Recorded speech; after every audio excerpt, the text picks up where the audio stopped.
The latest. Thank you for your love and support. I appreciate you all. Update on the attack that happened in Niger airport on the 29th of January 2026.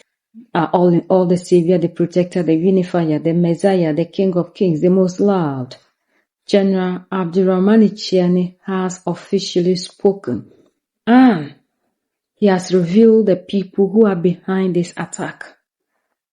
According to him, Emmanuel Macron, Alassane Ouattara, Patrice Talon, the president of Benin, the president of Ivory Coast, and then the president of France. These are the people who sponsored the attack that happened in Niger airport, where the uranium, over 1,000 tons of uranium, are being kept.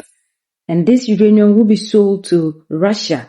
And then these people did everything possible to make sure that they get these things back, and they never succeeded. So they decided to train mercenaries, that the people who carried out the attack are special people who have been trained to carry out this attack.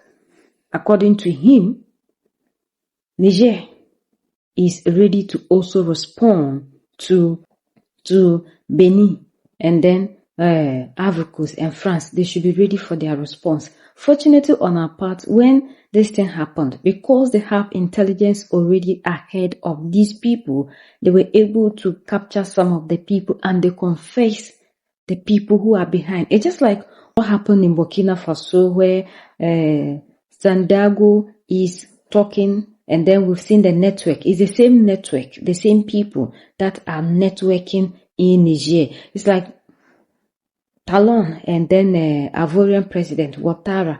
These are people, like one time Professor Franklin said, any bad thing that will happen in West Africa, Ouattara is always bad. It's like that man has just sacrificed himself to please the oppressor instead of pleasing the people. And I wonder why a lot of people in Africa still love this man so much, because there are people, when you talk about Ouattara, will come to your comment section and then write anything at all, and they love this person so much because they are from that country and the person is their leader. That is blind love. In Niger, the President of the Republic, Army General Abdourahmane Tiani, visited Airbase 101 of the Air Force this Thursday, near Diori Hamani International Airport in Niamey.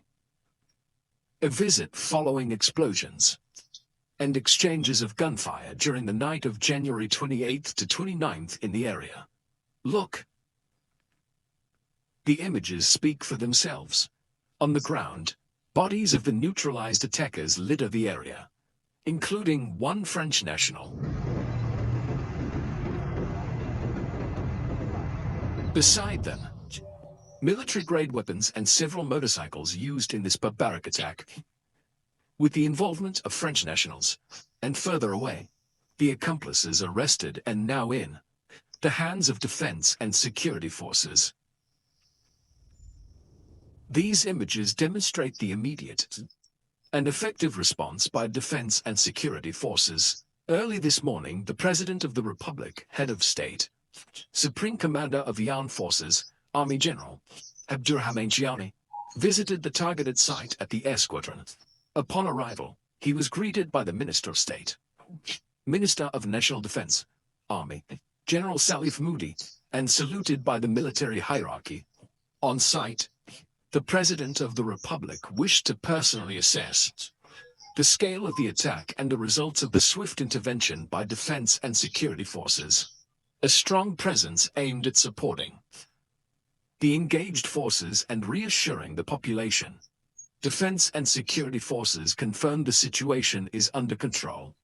Security measures have nonetheless been reinforced, and maximum vigilance remains across the entire area. As you know, throughout this morning, Airbase, or more broadly, Diori Hamani International Airport, was targeted by an attempted infiltration by mercenaries. Remote-controlled mercenaries. This is an opportunity for us to come and engage. with all defense and security forces, as well as our Russian partners for their swift response. The response enabled, within the following 20 minutes, to completely rout the enemy. Some were neutralized on the spot. Others were neutralized in their panicked retreat.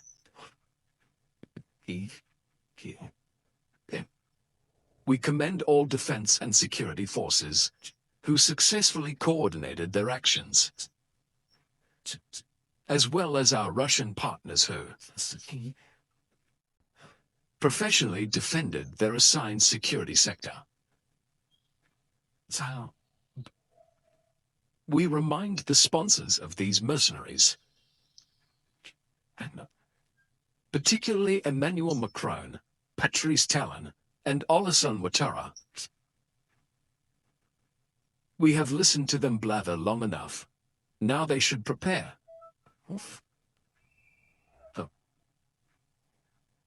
In turn to listen to us Rugiren.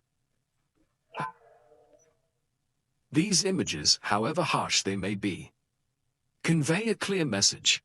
The threat has been contained and brought under control. Terrorists and their accomplices have been neutralized. The state remains fully mobilized to protect every citizen.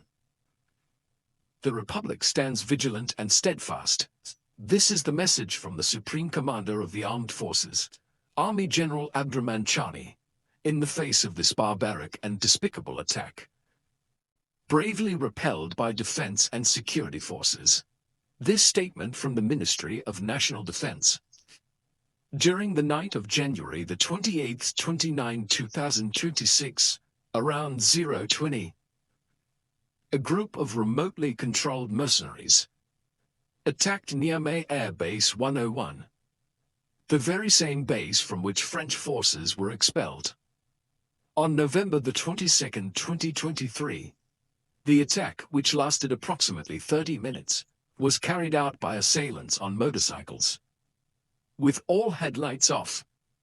The airbase's security system, supported by Niamey's defense and security forces, in perfect coordination, successfully and bravely repelled this treacherous assault. Unfortunately, 4 soldiers were wounded and equipment was damaged, including an ammunition stockpile that caught fire in their flight.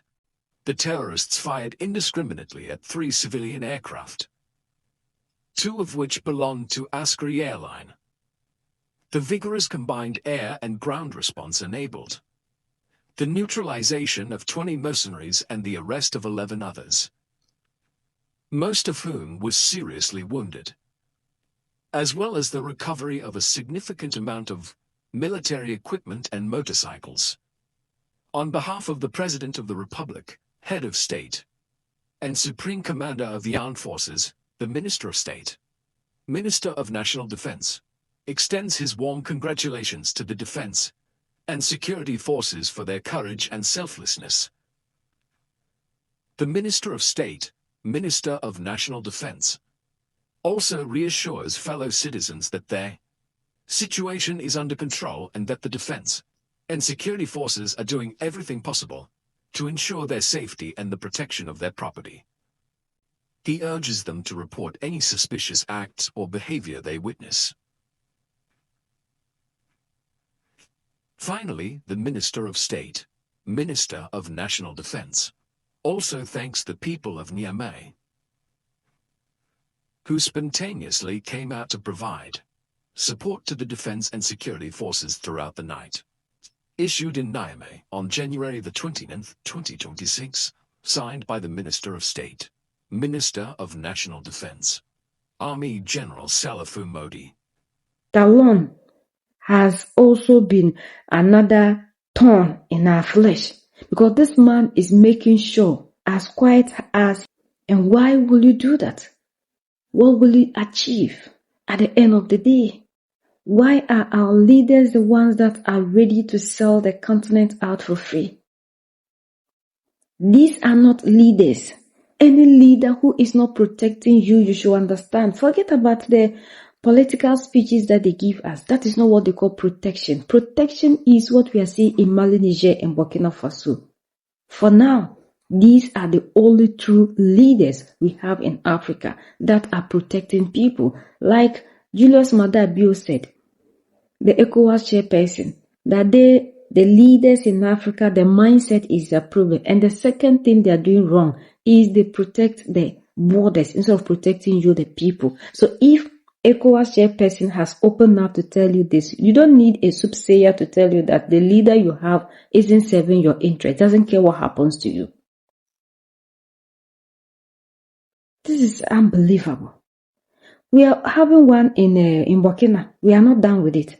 The same Ouattara is out there. This man is not just Omonzupelo, telling the whole world that he is not happy. The reason to which Togo should allow the Miba to come back to Burkina Faso to come and face this. And he will not stop.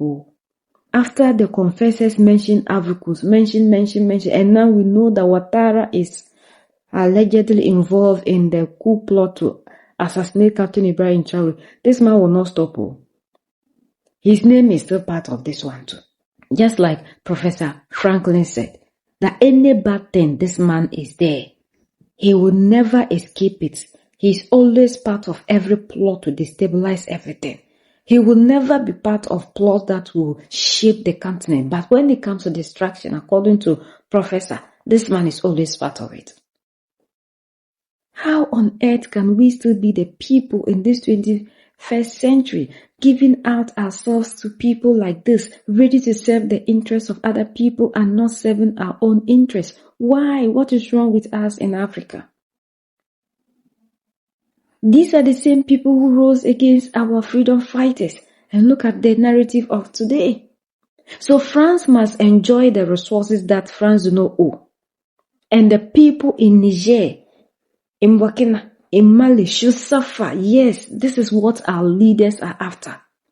If not, these politicians wouldn't be doing things knowing these things wouldn't yield any result. They wouldn't come into office and within the shortest possible time they have become millionaires. What work do you do? If you are becoming a servant, does it mean that you should become richer than your owner?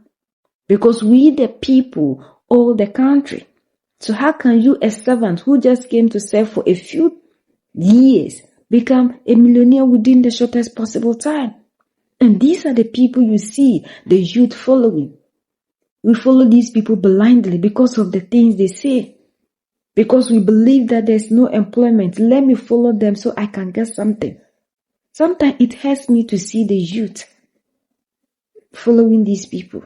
Yes, but you will still find the youth doing it. Because we have been brainwashed. We don't know what is happening. And that is why you find the youth of today not interested in anything that has to do with the change of their environment, the change of the African, because they believe that they are free. What change are you talking about? They have been brainwashed and programmed to be used by the politicians, yet they don't know. So you that is telling them what is happening, they see you to be the person who is rather not. You understand? It seems my people say I'm gonna bag it. It's like there's something wrong with you. You are not normal. That's how they see you. We have a long way to go. And until the youth will wake up and stop believing in these politicians, we will never go far. You'll find Ivorians and then these are brothers and sisters from Benin, some of them who will come out and defend Patrice Talon, even though Patrice Talon is doing something that is not right. But as long as the person is claiming he is from Benin, just like they programmed us, whatever Talon does is right. And until we move past that, Africa, we can never get to our destination. We want freedom, yet we don't know how to get there. And it's not our fault, but it is our fault because this time round, we have access to information. Nobody tells us what we should listen to, unlike those days in the 90s and early 2000s, where these people control information. Now we control the information because whatever they bring out, we find means and ways to determine whether this thing is right or wrong. So we have the right to feed ourselves with the right information. So if you should allow anybody, a politician, to use you again, we are the only ones that can set ourselves free. United we stand, divided we fall, and united we keep standing forever and ever. The greatest enemy of the African is mental slavery. So let's decolonize ourselves from mental slavery. Let's keep sharing to educate our brothers and sisters. Together we make Africa great for ourselves and the next generations that are going to come. So that's the latest around the world in Africa, West Africa, and in Niger.